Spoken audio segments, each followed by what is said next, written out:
This is Ground Media UG. Codebase Entertainment. Banna muliyo mutya nezino yuza kale katuyuze salongo abange muliyo mutya banengera bale kati banengera kati abo banengera tubalamusiza nnyo bannaffe yenze mbazira tono of course yenze brand ambassador wa Skypins Tours and Travel okuva lulipa kati we wow wibibira ngudize mpebana bana Uganda mbalamusizaako mwebale kutulaba mwebale ku of course mbabudde nze brand ambassador wa Skypins Tours and Travel era babaddewo nga bagoberera ne bwe sikyeyanjula ekyo bakimanyi ya wendi wano ne bannange basooka babeyanjulira ndowooza ebyo byonna bikwate Manya gange nze Namwanje Patricia nanze PR wa Skypins Tours and Travel bamuyita omwogezi wa Skypins Tours and Travel balamusizaako mwena bakasitoma baffe abali abalungi namwe abamidi zayoza salongo amanya gange nze Fadde Irumba akolanga manager wa Skypins Tours and Travel era mwena abazze waneeno abamukutu egyenjawulo tusanyusa okubalaba ate nammwe abatunize ku mukutu ejasanyuka TV n'emirala gyonna nga musobola okutulaba tubeebaza era tubalamusa mwasuze mutya mwena mwena Mali bagamba ladies first ukwatire ddala usigaze otunnyonnyole lwaki tuli wano olunaku olwalwo tutandike nawe kakati nze ndi musanyufu nnyo okujja wano olw'ensonga nti nga bulijjo Skypins ebeera n'amasavu meereere oba birungi byereere ate kati njagala njogereko eri abo bonna abaagala otuwaringa gwe ng'obulamu bwo bwa luxury kakati tulinawo ka ofa kaffe katini naye si katini gwe wenna ayagala otuwaringa tulina okugenda e Zanzibar era nga Zanzibar eyo ofa yazze okutandika nga 14 omwezi ogw'11 oba nga 14 Novemba paka nga 2 omwezi era ogw'11 tugenda batwala e Zanzibar ogenda e Zanzibar okwo bukadde buli 3 kitundu ku bukadde 3 obwo ekitundu kuliko buli kimu kigenda cateringa ku buli kimu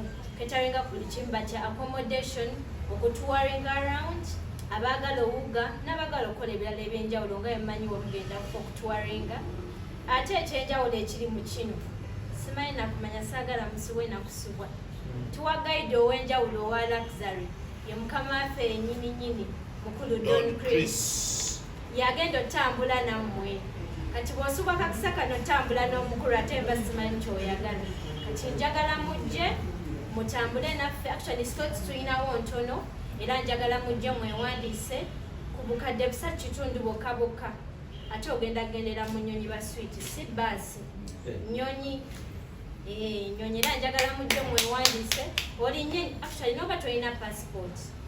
Skypins Tours and Travel ebisinga tubimalanga kati njagala mujje mugende kweyo tuwa kubanga 14 paka nga 2 Novemba. Thank you. Nga mwagadde nnyo Abannayuganda kyomanya mwoyo gwa Uganda kati bw'otayagala nsi yoba onayagala ki fe twajja kuddiza twajja bamalira bizibu kati waliyo eyo ng'akoze mwaka mulamba akoze ayagala genda omanyi batero baakuzirivu jangwano ku Skypins Tours and Travel tukutwala e Zanzibar nnaku 6 osooka owummuza ebirowoozo ate jjukira ogendera mu nnyonyi si baasi mbw ate ebinnya ate obudde bunedda oli mu bbanga akaweewo ke kakufuwako kati mujja ku Skypins Tours and Travel tubatwala e Zanzibar kuva nga 14 paka nga 2 Novemba bukadde 3 kitundu bokka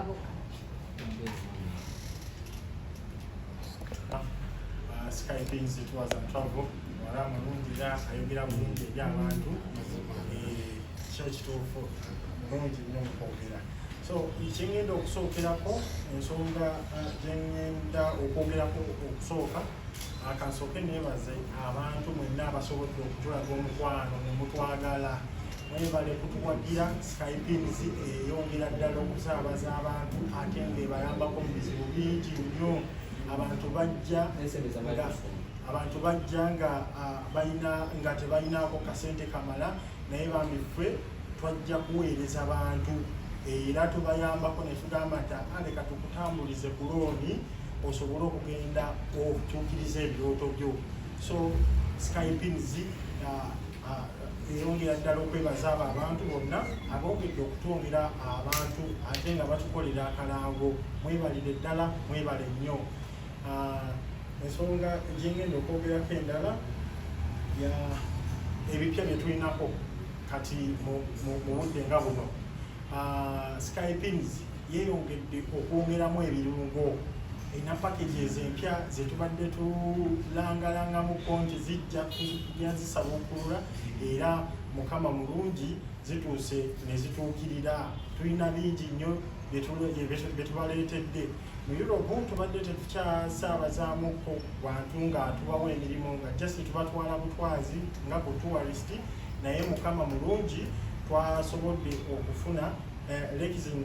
Luxembourg eggwanga lisangibwa mu Europe lyetoolodde amawanga amanene nga Germany,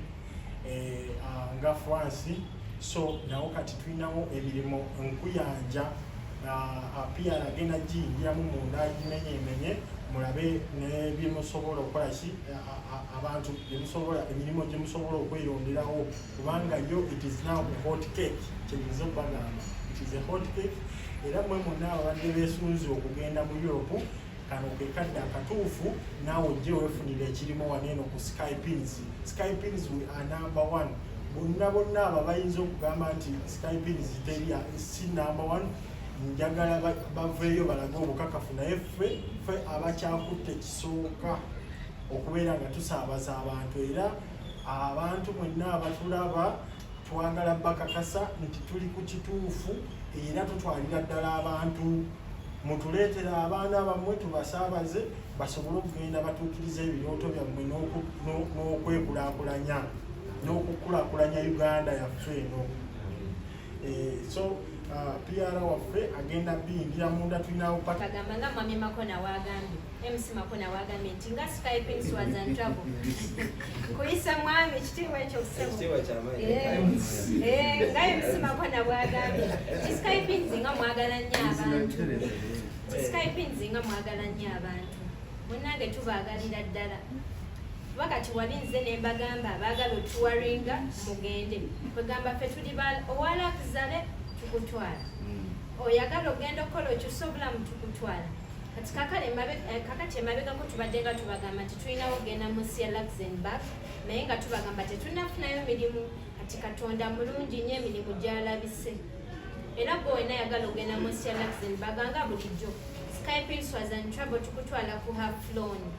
Era ne mu nsi ya Luxembourg you're going to pay 50%. Osasula kitundu kya bitundutundu 5 then naffe ne tugatirako ezisigadde n'otusasula ng'otandisa okukola. Era nekya offers zaffe ezibadde ez'okugenda e Canada, Dubai zonna zikyaliwo.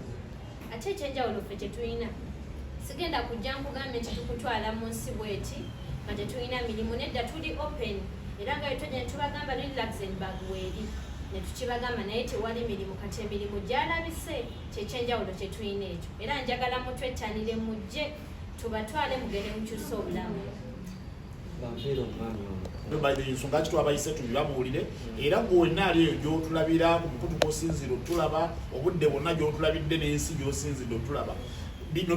bipya, kati bino bipya tutandise mwezi gwa Oktoba, kati tubanjulira kipya ekitabaddeewo. Kyokka nga tetwanjudde ekipya n'ebikadde bisigaddewo, ffe tugattako bugasi. Ekyaffe kugattako bugasi tetutoolako. So amawanga gonna buli ggwanga lwe wali weegombyeko okugenda okukoleramu niwe nkubadde tuliyogeddeeko wano kubanga bwe tutandika okumenya amawanga gonna gye tulina gye tugaba obuweereza tuyinza okusula wano ate nga abantu balina gye basula ewalala ewatali ozeemu ekibuzo.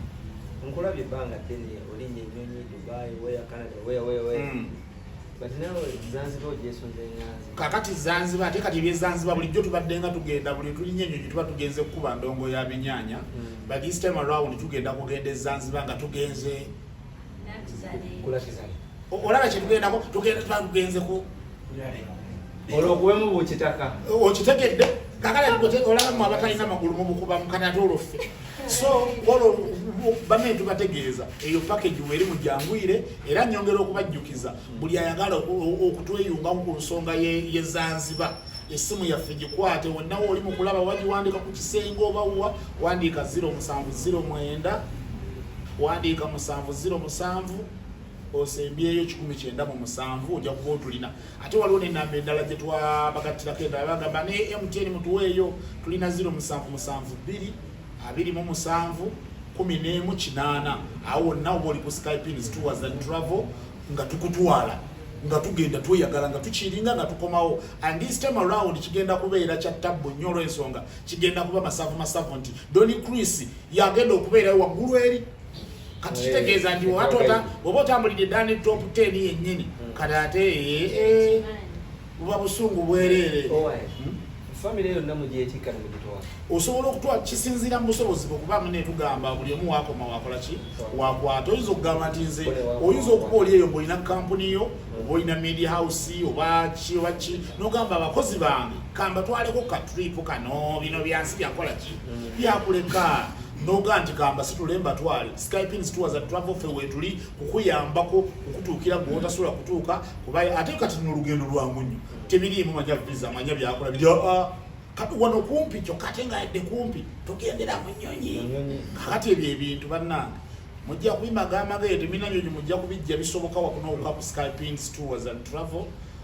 wanentinda ku Haruna Mall wabula esimu yaffe ku nsonga eyo nsaba mutusumbuwe nnyo mutukubire nnyo ffe tubatwale ku 0709 707 1997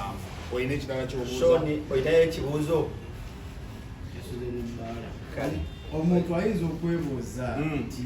bangi babadde bagenda Zanzibar nga Skypins Tours and Travel ki ekyenjawulo kyemutadde mu package eno ye Zanzibar era kikyabasuubira ekibuuzo oyagala nze mbakiddamu bankiweeyo mwendi mukiddemu buli omu mu ngeri katu alina okuba omu akikuddamu nkiddemu kakati lwaki ekyaluno kyanjawulo amazima gali nti tuwuliddeko abantu bangi abagenda Zanzibar oba n'abagenda ku ngendo empanvuko okusinga ku Zanzibar naye nga munnaye baasi zibeeyimirira mullo oyinagamba natambudde ennaku nnya nze nakomyewo omugongo gunnuma nakanyama nabaana envuddeyo kakati ebyo ebintu ffe twabitaddwali gamba eno Skypins Tours and Travel ffe ebyaffe byetutegeera wali waggulu mu kire tugenda bayisa waggulu bubire mu nnyonyi tubatwale mweyagale ate nga kyetukoze ku kasente katono nkwogera nampola akasente katono so kendowooza nti buli omu akasobola tugende tweyagale mu bino byansi bw'onoogenda awalala bajja kukutwala ngezo sente bazikubisizaamu emirundi ng'egi anti balina okweyiyaako ate ffe ebyaffe tebirimu kweyiya ebyaffe kuddiza bannayuganda bitukolaganye nabyo ekisooka CEO wa kampuni eno nawe omulaba akyali muvubuka laga mafini kakati alowooza nnyo ku bavubuka banne n'agamba akasente tekannaba nnyo kugira n'akendeezaamuko kyokka ate n'akuwa saavisi nga maanyi omuntu ayinza okwebuuza ziri ennaku 6 ezo zonna ennaku 6 okulyakwe buli kimu kiri ku ssente ezo oba alina okugyayo n'akasente akalala nze nagambye dda Skypins Tours and Travel twajja kumalira tubimalanga ekigambo accommodation kiri wide kuliko okulya kuliko okwebaka kuliko okutambula kwegamba tukulambuze buli wamu kati saagala weerarike osaana ozirekayo miliyoni 3 kitundu jangu olye jangu onywe jangu weebake stress yonna jangu ogireete Zanzibar onaatuuka ovaayo ng'ebizibu byo byawedde dda ndowooza onaatuuka n'okudda nga tojjukira nti okomyewo Uganda eyeetaaza okugenda asobola odipositinga bukati netusobola okubanga essaawa weetuukira buli kimu masavu saagala mulwewo wabula yandifunye ne kabooda gowenna ndaba ogirewo kati wanetinda ku Haruna Mall osasule akasente fetukutwale ate nagambe edda slots tulinawo ki ntini 6 days naye nga ziri meaningful za luxury ogenda n'omukulu yennyini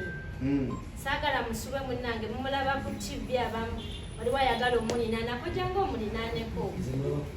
akutambuzeeko omukisa guzze Sean. Yes, sure. jalakzale ddala era njagala mujje mirimu wegiri mingi mujje sagala slots zigwewo complaininge bannange balanga tebantwala nedda baswiti mujje wano ku Skyping Tours and Travel sangwane ntinda ku Harunamo tubatwale mu Luxembourg mukole then n'aba luxury mujje tubatwale Zanzibar mugende mutwarenga Luxembourg okuba nti yasesinga gambo Luxembourg ekyo feri ababeera nnyo mu sports tukiwulira nnyo bazanyi ba mupiira onavaayo naye mu mboozi zino ezaffe eza bulijjo naddala mu nsi y'ebyemirimu tekibaddeemu nnyo but throwing more light on the word Luxembourg eryo eggwanga liri ku ssemazinga wa Bulaaya liri ku ssemazinga wa Bulaaya ye Europe lyetooloddwa amawanga waliwo awo Bufaransa waliwo Germany ne Belgium ne Switzerland bonna gali awo kati nga naffe olaba tuli wano Kenya Tanzania kati ne bali bwe bali so kakati eryo eggwanga lyoneetaaga okugendayo of course tuyinza obutadda wano kubimenya naye yensonga lwaki tukuyita ne tukukubiriza n'okuba ku namba yaffe ya office eya noti 7 omuntu ajje ategerere ddala ekituufu ekiriyo tumulambululire ebingi nnyo tutasobola kwogerera wano ku kamera sente zinetagisa wabula kyetwongera okubajjukiza ffe kyetukola nti sente za input gwe zooteekamu zetukutwalira osasulako ebitundu 50 ku 100 kitegeeza amasekkati g'osasula n'otambula n'ogenda then on top of that ffe enkola yaffe wano ku Skyping nga bwe tubadde tukola kino tetukibagambangako naye katukibagambe emirimu mu mawanga ago gonna gye tufuna tumakinga sure tuba n'obwekakafu nti byaddala gikola kyekiri era mu budde buno lwaki mukama waffe tali wano ali mu ggwanga la Luxembourg emirimu egyo gye gyafuniddwa akyaliyo nannabana kufaayo so kati ffe ne twagala tubategeezeeku kubanga atambula n'atuukayo n'afuna obukakafu n'agamba guno omulimu gwabayo guli nti kati kanguleetera abantu kati najja eno ne tubategeeza ne tugenda nga tulina obwekakafu nti bw'ogendayo togenda ate kubaawo nsinga obeere nga ssente zo osasudde za bwereere so kati yenkola yaffe that is how we operate and that is how we shall keep operating paka banne mutukkirize ate tuwulike press conference yaffe olunaku olwolwaleero Skyping Tours and Travel Ground TV 100% entertainment.